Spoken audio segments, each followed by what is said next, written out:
Hello again and welcome. My name is Michael Fudge. This is our Learn to Program in Java series. We're up to Lesson 16. Lesson 16 will cover exception handling. On the agenda today for Lesson 16, we'll talk about errors. What are they? How do they occur? Exceptions. What are exceptions and why you need them? We'll talk about the try-catch statement, which is a block of code we use to handle exceptions. And then, of course, we'll look at best practices and reasons you should use exception management in your programming. Let's start out by talking about errors. Exceptions are designed to handle errors, but what are errors? Errors are conditions which occur in your program, and they cause that program to stop running or terminate. We've seen this before, where you type in bad input, and next thing you know, you see the red text in your program output, and Java stops running your program. Sometimes we don't want our program to stop running. We want to detect the error, handle the error condition, and then continue running our program. There's really two types of errors that occur. There's user error, which is bad input. Somebody types in something or does something that the program cannot handle, and therefore it terminates. And then there's programmer error, which is we write our code in a way that a certain condition is hit, and then an exception occurs. And we've seen this kind of thing when you're looping through an array and you index a value of that array outside the boundaries of the array. You get an index out of range exception. Some of these errors are easier to handle than others, and some are not. It really kind of depends on the circumstances. But the good news is that every single error that we can possibly encounter can be handled. The way we handle these errors is with the try-catch finally block. So let's explain this in a little more detail. When you're writing a program, if that program has a chance of causing an error, Java will raise what's called an exception. And an exception is a variable of type exception. When the error occurs, if we don't handle the exception, we just get the red text that we usually get when you run the output, and then the exception is displayed in our console window. If we want to handle our exception, the code that possibly could generate the error should be surrounded by a try block. You can see I have a try keyword and then a block. If I put the code between these two curly braces that has a potential to raise the exception or throw the error, as we say, if I put the code in there, when the error occurs, rather than terminating, the code will jump down to this catch block, where I can then do something with the exception that I've caught. I can either print it out or log it or clear whatever error condition may occur so that I can continue running my code. The last bit of this try-catch finally block is obviously the finally keyword, and what happens in the finally block is usually cleanup code. It's code that we run regardless of whether try finishes successfully or the catch block is actually the code actually jumps down to the catch block. Regardless of whether or not that happens, the finally code always executes. This type of block is much cleaner and efficient than what we used to do with error checking. Before constructs like try, catch, finally, we would resort to things like putting additional parameters in our methods that detected error conditions. We put a lot of if statements around to try and catch really weird boundary errors and things like that. It was really a mess. The beauty of this type of block is that you don't really have to worry about errors. You just have to ask yourself, can an error occur in this portion of my code? If the answer is yes, then you surround that code with a try, catch, finally block. And then deal with the exceptions as they occur. So you might be asking yourself at this point, when should I handle errors using exceptions? And the answer is pretty clear. When your code has a chance of causing an error and you need to handle that error gracefully, that is, you do not want your program to terminate, you should probably use a try-catch block. When you handle the exception, you will prevent your code from terminating, and you could usually do things like try to clear the exception, try and clear the code out that caused the exception. You probably want to log the exception so that you know these types of errors are happening in your code, either by printing them to the console or writing them to a file. Some examples of when you want to handle errors: usually anytime you're getting input from the user, because you don't know what the user is going to do, so you want to try to handle all the situations of user input. Anytime you're reading, writing to a file, because you never know, is the disk not going to be available when I'm trying to read that file or write to that file?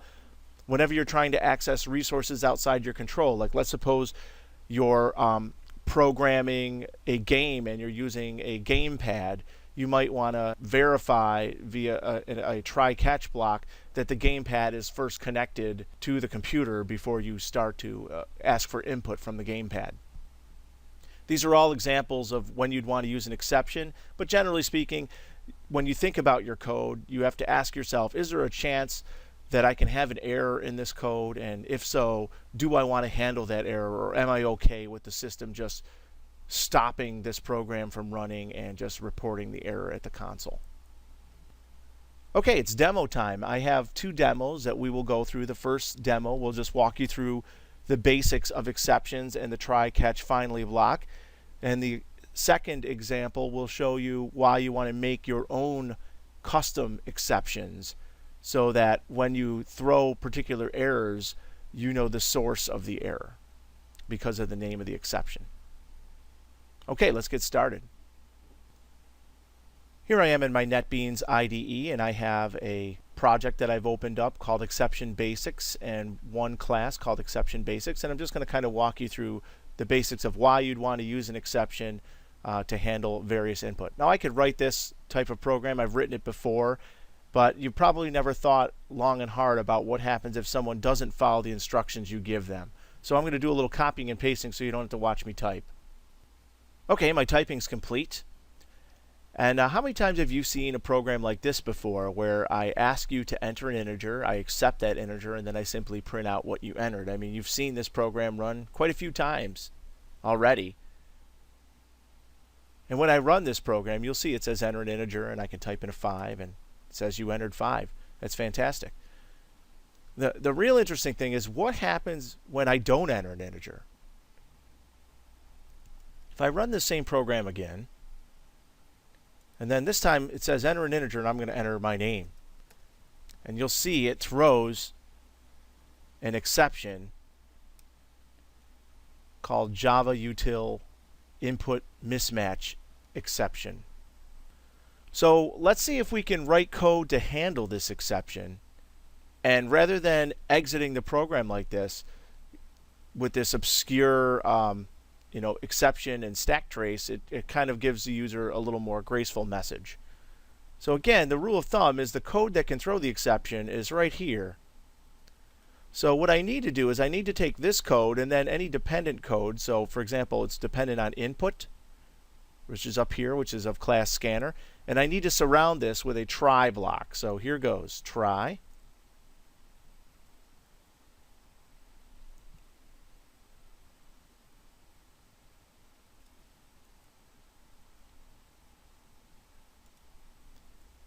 Let's get the rest of this working. And then I'm going to say catch input mismatch exception E. Now, what do I want to do when I catch this? Well, of course, I need to include that. So I just imported that up here. What do I need to do when I catch this exception? Well, I could do a couple of things, but I think what I'll say is something like this. How about you didn't enter an integer? And I guess that's good enough for now. Let me just reformat my code. There, that looks much better. Now let's run it. It says enter an integer, and I'm going to put in Mike. And now rather than barfing out a stack trace and an exception, it goes down here in this catch block, handles the exception, and then prints out this message instead. If you don't believe me, I can trace through it and show you if we go through it a line at a time. So I'm going to hit F7. Enter an integer, Mike. And you can see it jumped immediately into the catch block. And I now have a variable e of type input mismatch exception, and this variable e has a bunch of values to it. So that indeed did work. So you can see the value of exception management, because rather than me having this program terminate, I can gracefully handle the exception in code. Let's finish this example up by making it completely useful and surrounding this code with a while loop so that it keeps asking me for input until I enter an integer. This is something that you probably thought about doing before but just weren't able to do. Now that you know how to use exceptions, you can do this quite easily. So first thing I'm going to do is I'm going to need some kind of condition that tells me it's time to exit. And I'm going to use a Boolean for that. I'm going to call it done. Done is false. So we're not done. And I'm going to say do all of this while not done.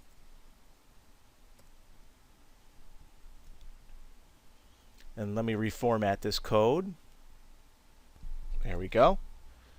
So what I'm going to do now is I'm going to iterate over this code here until this is true.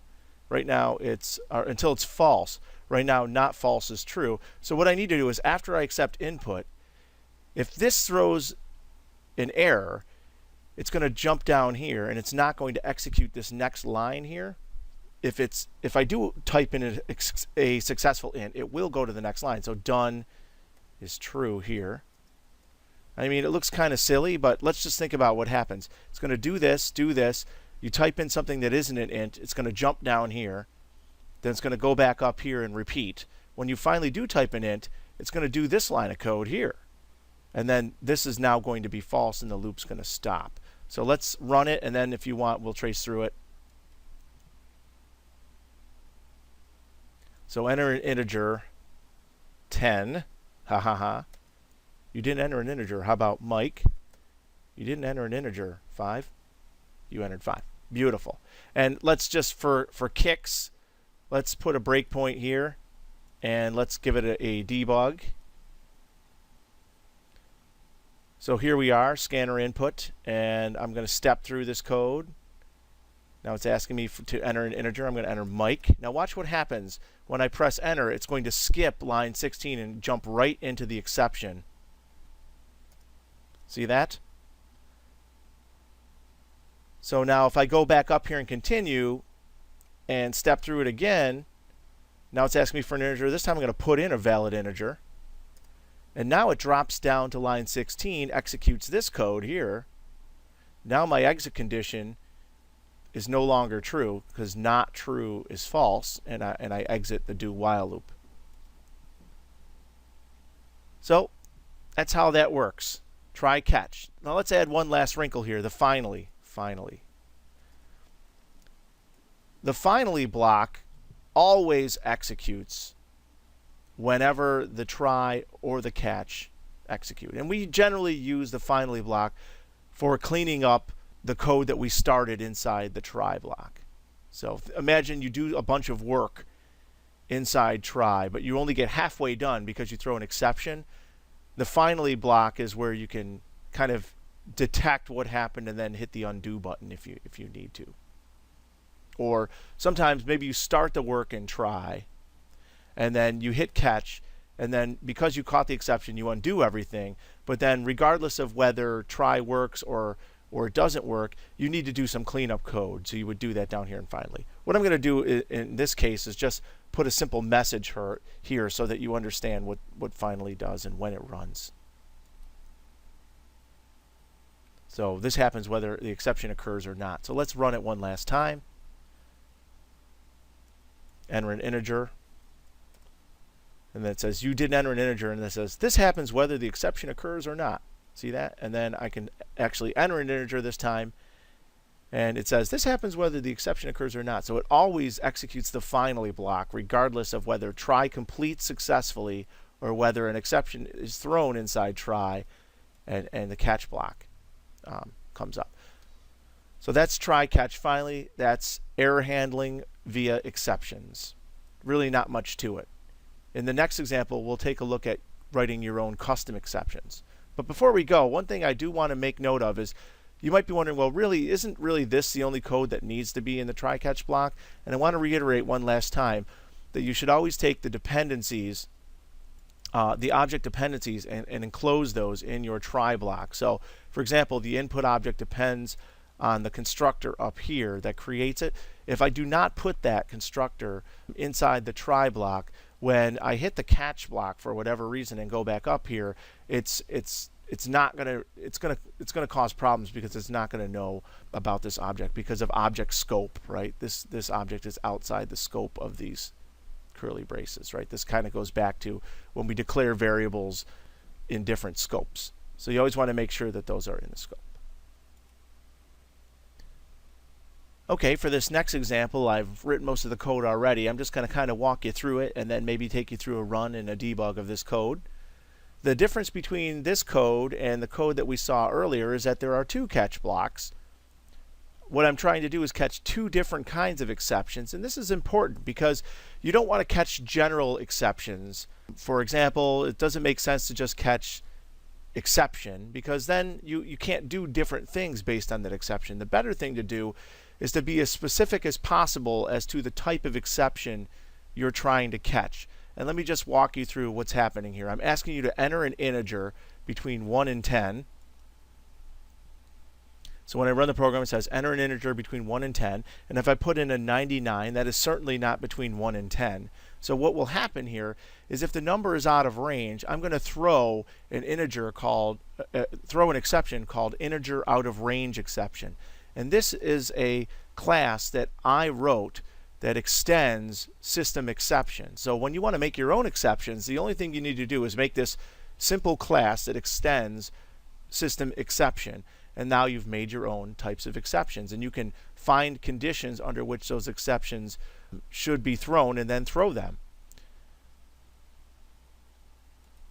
So I type in 99, I press enter, and it says your input value is not in the specified range, which is the code that runs right here because I caught the integer out of range exception, not the input mismatch exception. I had a little brain hiccup there for a second. The input mismatch exception occurs when you enter something that's not an integer. Okay, for example, let me run it again. And I type in Tony. You didn't enter an integer. See that? So all there is to it with this integer out of range exception is I've created a class called integer out of range exception, and that integer out of range exception is an extension of what is normally just a system exception. So there's a generic exception called system exception, and I'm extending that with my own custom exception. And then I'm using that exception here. Now normally we wouldn't, you might say, well, Mike, why wouldn't I just write if this then print something, right? And yeah, I certainly could have said, if I is between, is I is less than 1 and I is bigger than 10, begin a curly brace, print this, end curly brace. But, and this is a big but, the advantages of using exceptions is that while this code does exactly what I want today, tomorrow I might not want to simply just print out your input value is not in the specified range. I might want to do something else or something more sophisticated. And by using custom exceptions, all I know is I do my code, and then if an error occurs, I catch my exception, and then I process my code in there. I don't have to write that code in the body of all of my ifs. One last thing to note is that you can print out the exception itself if you want. For example, let me just add this code here. And what I'm going to do is print you didn't enter an integer and then print the exception itself, because I want you to see what this looks like.